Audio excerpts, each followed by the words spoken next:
Thanks for listening to your BYU-Idaho Radio Evening Headlines for Wednesday, the 23rd of April, 2025. I'm Kalen Wills.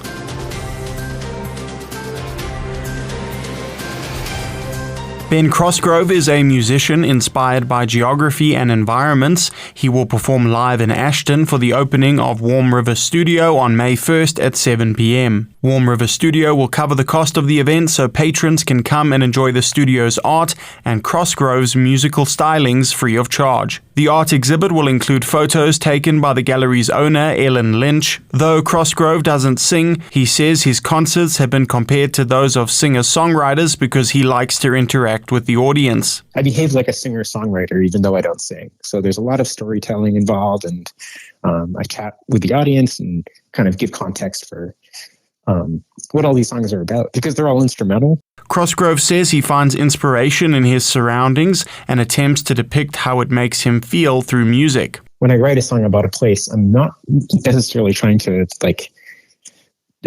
depict it, like make a portrait of what this landscape is like that everyone will agree on. It's usually more trying to identify what my subjective impression of this space was and how it affected me, and then try to recreate something of what that was like by putting some notes together. Lynch says she approaches her photography in a similar way. Oh, that's interesting. It's very much how I approach photography, that I want people to experience what I experienced.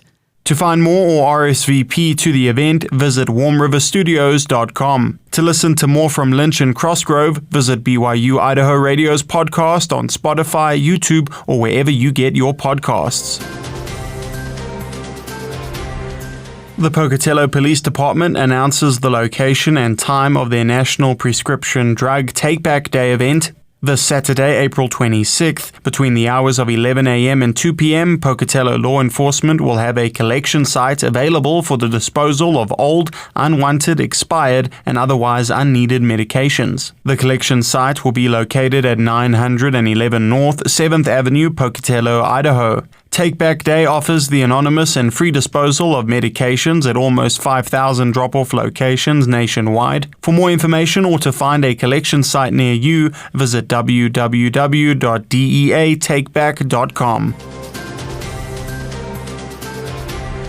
The Church of Jesus Christ of Latter-day Saints has announced the future site of the Eket Nigeria Temple. An exterior rendering for the Huntsville, Alabama temple has also been released. The Eket Nigeria Temple will be built on a 7-acre site. Plans call for a one-story temple about 19,000 square feet and a meeting house on the site. This will be the city's first temple. Church President Russell M. Nelson announced this House of the Lord during the October 2022 General Conference, saying, "I promise that increased time in the temple will bless your life in ways nothing else can."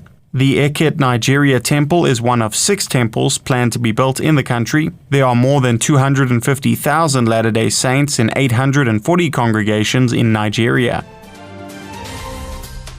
These have been your BYU-Idaho Radio Evening Headlines for Wednesday, the 23rd of April, 2025. Thanks for tuning in. More news, interviews, and great content are available on our podcast feed. Search for BYU-Idaho Radio on your favorite podcast apps. We're on YouTube, Spotify, Apple Music, and more. You can also ask your smart speakers to play KBYI 94.3 FM. Be informed, be inspired. Keep listening to BYU-Idaho Radio.